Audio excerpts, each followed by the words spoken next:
when we were approached about, you know, getting Herbalife into Shamrock Rovers, there was a huge emphasis on recovery.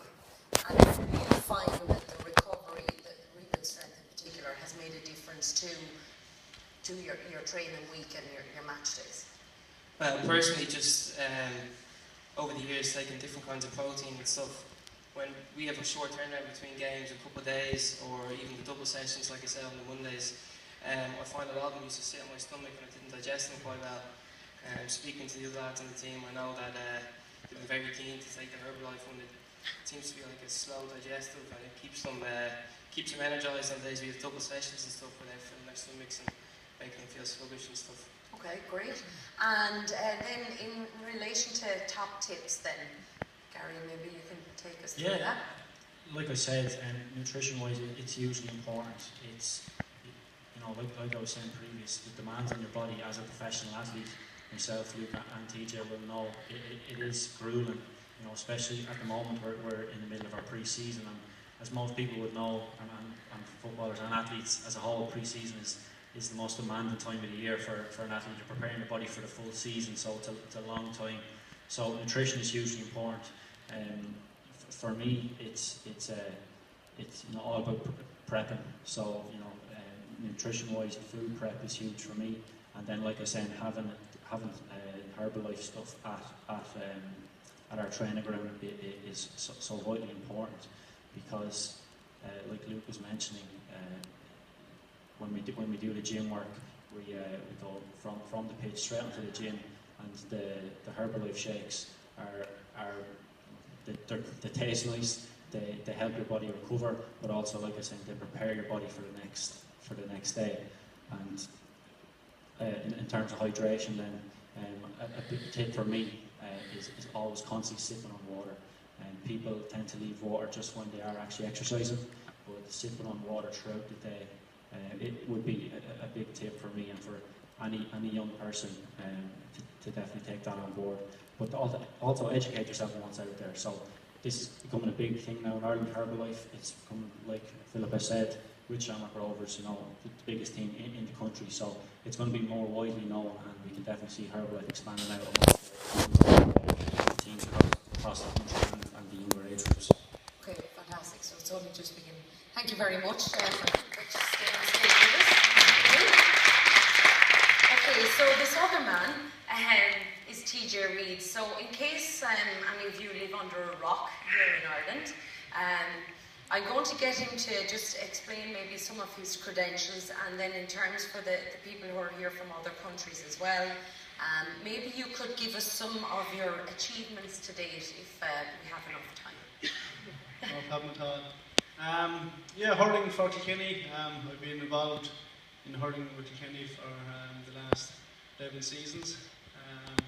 We've won 7 All-Ireland medals, so to win any All-Ireland medal is an achievement in itself. But to win 7, it's incredible. So it is, but it's a team effort, and the last 11 years there's a lot of legends after leaving the game of sport, like Henry Sheffield and Tommy Welsh. So myself personally, I won 3 All-Stars and then crowned hurler of the year last year. So that means you're the best player in hurling in 2015. So I'll just stop you there. So the best player of 2015, you said, yeah? Okay, and for the benefit of people who aren't from Ireland, explain what hurling actually is, because everyone understands what soccer is, but not everyone understands what hurling is. Yeah, hurling is the fastest field sport in the world. 15 players competing for a little ball.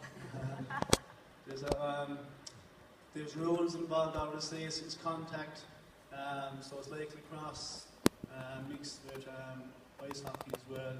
And so it's 15 against 15, and there's a goalie on goal as well, and obviously have to try and shoot for a point or a goal. And obviously the team with the highest points wins the game.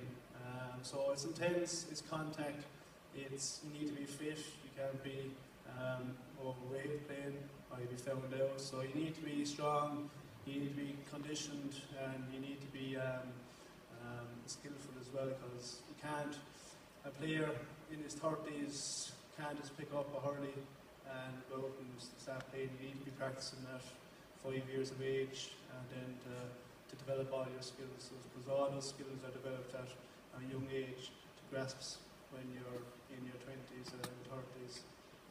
So it's a very skillful game, so it is.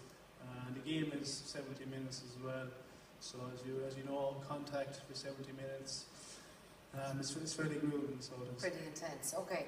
And he's number one at it, so which leads me on to my next part. So TJ is actually on the products quite a long time. So he's been a customer for, would I say, about 4 years before 4 or 5 years now. Yeah, you were sponsored officially by the company this year, but you've been using the products for 4 years. Okay, so take me through a typical day for you, because TJ works full time.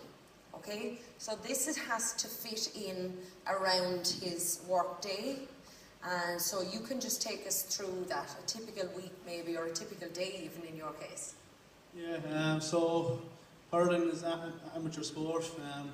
We have day-to-day jobs. We don't have the luxury like the two boys there, so we don't. So again, it is mentally tough on a human body. Obviously, the day-to-day job is putting the bread on the table, so you have to be full of life every day. Obviously, when you play a train or a game, you're going to be tired and so sore the next day going into work, but you have to get up and go to work at 9 o'clock, or else you have no bread on the table, simple as. But on a day-to-day, you start work at 9. For me, it's a big breakfast in the morning. Big bowl of porridge, eggs, and juice, and a cup of tea. So for me, I eat breakfast like a king. Graze on healthy snacks during the day. Eat lunch like a prince, and then snack again for the day. And then eat supper like a pauper as well. So, it's simple, but, for me, if I don't have a big breakfast in the morning, I tend to snack at probably 6 or 7 o'clock in the evening. Rather, when I do have a big breakfast, it fuels me for the day, and then come 5 or 6 o'clock, I'm not snacking on the biscuits or the bread, so I'm not. So it's very important to have a big healthy breakfast. And then obviously, graze through healthy snacks like a protein bar maybe at 10, 11 o'clock, some nuts. And then at lunch is a healthy snack like maybe chicken fillet, some brown rice, some sweet potato. And then at 4 o'clock then I'll either have Formula 1 sport, or I'll have rebuild strength. And then at probably 5, 6 o'clock then I have another protein bar in, and then training is at 7 o'clock in the evening. And training could be either a gym session or it could be a pitch session. And then after the pitch session, consume rebuild strength again. It's very important to recover your muscles after training, so you want to lose body fat, but you also want to gain muscle mass as well. So it's pre-season now, so for us is to gain muscle and to lose body fat as well. So you don't want to be losing muscle mass and gaining body fat as well. So rebuild strength is very important beforehand and after a gym session or a pitch session as well. And then obviously we have our lunch prepared for us after training, so it's a healthy, small little chicken salad or salmon or fish, so lean meat, some brown rice and some green vegetables as well. Obviously, hydration is very important, as the boys were saying, so sip of water during the day. Hydrate is very good that way, so you need a sachet, throw it into your 2 litre bottle of water and drink that for the day, so there's plenty of electrolytes, potassium, magnesium in that as well, so when you're sweating, you're losing all your minerals and vitamins as well, so it's very important to put that back into your body. Then obviously it's a good night's sleep. Again, an athlete needs at least 8 hours of sleep to get yourself ready for the next day. there's a story going, when you sleep your muscles grow, so it's very important to get at least 8 hours sleep.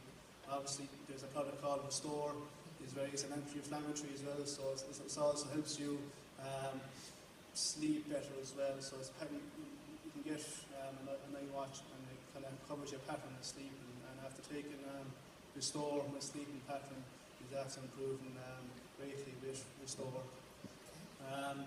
So during the week, Monday is gym session, Wednesday gym session, Friday is run session, and then Saturday is another gym session as well. So at this time of the year, it's all about just conditioning your body and getting ready then for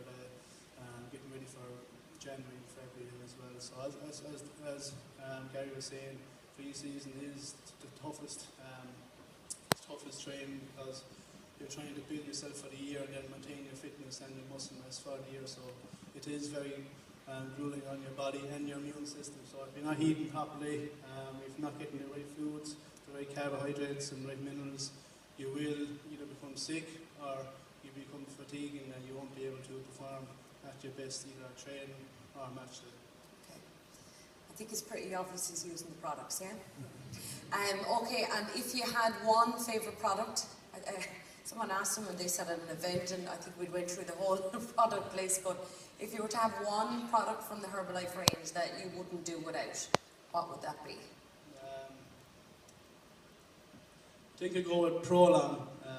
I like Rebuild Strength, and the taste of Rebuild Strength is very nice, but I think Prolon is very unique. It's a blend of carbohydrates and protein and electrolytes in that product, so it's called Prolon for a reason. It prolongs your game, so either it's a long cycle or a 90-minute cycle match or hurdle match of 70 minutes, so it's intense and you need to be carved up for that match day. So usually for me, I consume Prolon probably maybe an hour and a half. Throw these 4 scoops into your 500 ml of water. Drink it, maybe start drinking it an hour and a half before a match day, and you sip it. If you just slug it off, it could get stuck in your stomach and you could blow it down. And it's not easy on the toilet either. So It's definitely used. So sip away on it, and then probably before you're going out, then you could leave a small, maybe 100 ml or 200 ml left in maybe, so you can consume that at half time as well. Okay, great. So I think it's fair to say that the guys are doing a great job. They're flying the flag for Ireland, and it's really just the beginning. So on behalf of Ireland, and we'd like to thank you for being ambassadors. I think you do it very well, and it'll be continuing for a long, long time, we hope, as well. So thank you very much. And